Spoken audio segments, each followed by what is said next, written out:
हाल ही में भारत पाकिस्तान तनाव के बीच S-400 यानी कि भारत का सुदर्शन चक्र काफ़ी सुर्खियों में रहा।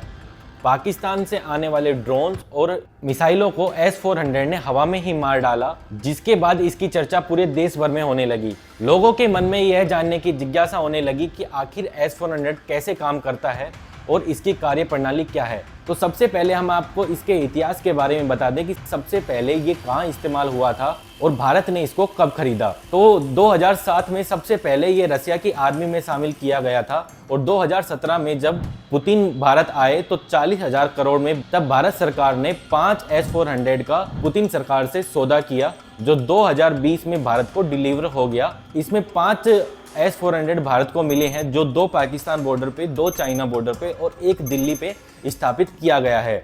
S-400 की बात की जाए तो ये mobile surface to air missile system है दर्शकों। अगर यानी आसान भाषा में हम समझे दर्शकों, तो यह आसानी से एक जगह से दूसरी जगह ले जाया जा सकता है और यह जिस भी जगह जाएगा उसको 5 मिनट के अंदर वापस से रेडी किया जा सकता है, क्योंकि ये 4 ट्रकों पे होता है, तो जिससे आसानी से एक जगह से दूसरी जगह पर ले जाया जा सकता है। इस डिफेंस सिस्टम में किसी भी मौसम का कोई प्रभाव नहीं पड़ता है, चाहे बहुत अधिक सर्दी हो, बहुत अधिक गर्मी हो, तो कैसा भी मौसम हो, ये काम करने के लिए पूरी तरीके से कारगर है। पहाड़ों पे अगर इसको ले जाओ, खूब सारी बर्फ में ले जाओ, हर एक तरीके से ये काम करता है। तो अब बढ़ते हैं इसके 4 पार्ट की तरफ। तो अगर आसान भाषा में समझे तो इसके मुख्य रूप से 4 पार्ट होते हैं। पहला पार्ट होता है सर्विलांस रडार, दूसरा पार्ट होता है फायर कंट्रोल, तीसरा पार्ट होता है लॉन्चर, चौथा पार्ट होता है कमांड पोस्ट। सबसे पहले अगर हम सबसे पहले पार्ट की तरफ बढ़े तो इसकी मुख्य भूमिका होती है, वो 600 किलोमीटर एरिया के अंदर ही मिसाइल हो, कोई एयरक्राफ्ट हो, उसको डिटेक्ट कर लेता है। कोई ड्रोन आ रहा हो उसको डिटेक्ट कर लेता है। एक बार में 80 से ज़्यादा ड्रोन हो, कोई जहाज आ रहे हों या किसी तरीके का कोई हेलीकॉप्टर हो दुश्मन का, उसको डिटेक्ट कर लेता है। जैसे ही इसको ये पता चलता है, यह फायर कंट्रोल को कमांड देता है, उसको बता देता है यह लक्ष्य आ रहा है जिसको मिटाना है। फायर कंट्रोल तुरंत उसको डिटेक्ट करता है। उसके बाद लॉन्चर कमांड को आदेश देता है और मिसाइल दाग दी जाती है। इसमें एक बार में 2 मिसाइल दागी जाती हैं। अगर एक मिसाइल से बच जाता है वो टारगेट, तो दूसरी मिसाइल उसको 100% खत्म कर देती है। और जो चौथा इसका पार्ट है कमांड पोस्ट, उसका काम मुख्य रूप से होता है कि उसके अंदर एक टीम बैठी होती है। जैसा आप अभी फोटो में देख सकते हैं कि उस पर एक टावर लगा होता है और यह डिटेक्ट करके यह बताता है कि जिस आदेश को टारगेट किया गया था वो खत्म हुआ है या नहीं। नीचे जो टीम बैठी होती है उसको ये पता चल जाता है और अगर वो टारगेट 2 मिसाइल से भी खत्म नहीं हुआ है तो उसके बाद वापस से आदेश दिया जाता है फायर कंट्रोल कमांड को और वापस से उस पर फायर की जाती है और उस लक्ष्य को खत्म कर दिया जाता है। तो इस प्रकार से इसके 4 पार्ट होते हैं। तो दर्शकों, आपको समझ आ गया होगा कि S-400 कैसे काम करता है और ये कैसे दुश्मन के नापाक इरादों को हवा में ही विनाश कर देता है।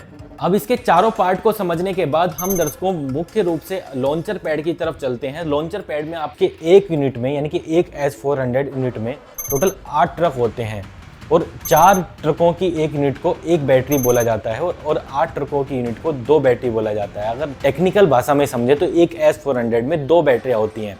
आपको और आसान भाषा में आपको समझाऊं तो टोटल एक S-400 में 11 ट्रक होते हैं।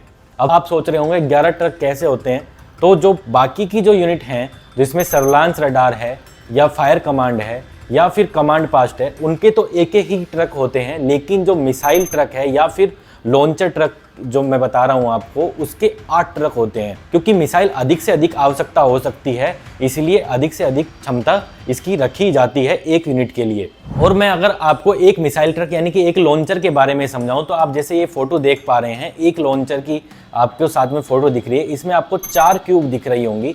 4 क्यूब एक ट्रक पर लगी होती हैं और हर एक क्यूब में 4 मिसाइल हैं। ऐसे मिलाकर इसमें 16 मिसाइल हो गई। अगर ऐसे ही 8 ट्रकों की टोटल मिसाइलों की बात करें तो 128 मिसाइल होती हैं और क्यूब की बात की जाए तो 32 क्यूब होती हैं। और अगर S-400 की कुल मिसाइलों की बात करें तो इसमें कुल 4 प्रकार की मिसाइलें इस्तेमाल होती हैं। अगर पहली मिसाइल की बात की जाए तो पहली मिसाइल है 40N6। ये एक लॉन्ग रेंज मिसाइल है जो 400 किलोमीटर दूर जाकर दुश्मन के मिसाइल, फाइटर जेट और ड्रोन्स को जाकर तबाह कर सकती है। वहीं अगर दूसरी मिसाइल की बात की जाए तो वो है 48N6, जो एक 250 किलोमीटर दूरी तक की एक मिसाइल है वहीं अगर तीसरी और चौथी मिसाइल की बात करें तो तीसरी मिसाइल है 9M96E और चौथी मिसाइल है 9M96E2। ये दोनों शॉर्ट रेंज मिसाइल हैं जिसकी रेंज 120 किलोमीटर तक है और यह बाकी दो मिसाइल की तुलना में काफ़ी सस्ती है। 40N6 एक लॉन्ग रेंज मिसाइल होने की वजह से इन सभी मिसाइलों में सबसे महंगी मिसाइल है और उसका रेंज भी हमने आपको जैसे बता दिया कि 400 किलोमीटर दूर तक जाता है। तो इस प्रकार से कुल ऐसे 4 मिसाइलें S-400 में इस्तेमाल होती हैं और एक 4 ट्रक की मिसाइलों के ट्रक को एक बैटरी बोला जाता है और एक S-400 में टोटल 2 बैटरियां होती हैं, यानी कि 8 ट्रक होते हैं और 11 ट्रकों को मिलकर एक S-400 सिस्टम बनता है। इसमें यूनिट कम भी होती है, लॉन्चर की 2 भी रखी जा सकती हैं या आवश्यकता अनुसार कम या ज़्यादा की जा सकती हैं। अगर डिफ़ॉल्ट सिस्टम की बात की जाए तो उसमें 8 ट्रक दर्शकों होते हैं। वीडियो के अंत में दर्शकों हम आपको बता दें कि S-400 की मुख्य रूप से डिफेंस सिस्टम में भूमिका नहीं है। भारत के पास 4 एंटी डिफेंस सिस्टम हैं, जिसमें सबसे पहले अगर दर्शकों बात की जाए तो आयरन डोम आता है। आयरन डोम क्या करता है कि जो छोटे ड्रोन आते हैं उनको मार गिराने के लिए कामयाब होता है और जो कम दूरी के लिए 10 किलोमीटर तक की एरिया में वार कर पाता है। उसके बाद भारत के पास आकाश है जो 30 से 40 किलोमीटर के एरिया में जो भी ड्रोन आते हैं, छोटी मिसाइलें होती हैं, उनको मार गिराने में कामयाब होता है। वहीं तीसरे नंबर पर भारत के पास बराक 8 है जो 100 से लेकर 150 किलोमीटर के एरिया में उसको मार गिराने में कामयाब होता है। चौथा जिसकी बात हो रही है वो है सुदर्शन चक्र यानी कि S-400, जिसकी वीडियो में हमने बात करी है। वो 400 किलोमीटर के एरिया में मारने में सक्षम है, लेकिन 600 किलोमीटर के एरिया से वो दुश्मन के जहाज, ड्रोन, हेलीकॉप्टर को डिटेक्ट कर लेता है। तो आपको समझ आ गया होगा कि S-400 कैसे काम करता है, इसकी प्रणाली क्या है और कैसे ये हवा में ही दुश्मन के इरादे को नाकाम कर देता है। और आपने इसका एग्जाम्पल पाकिस्तान के साथ हुए युद्ध में भी देखा होगा। अभी के लिए इस वीडियो में दर्शकों इतना ही।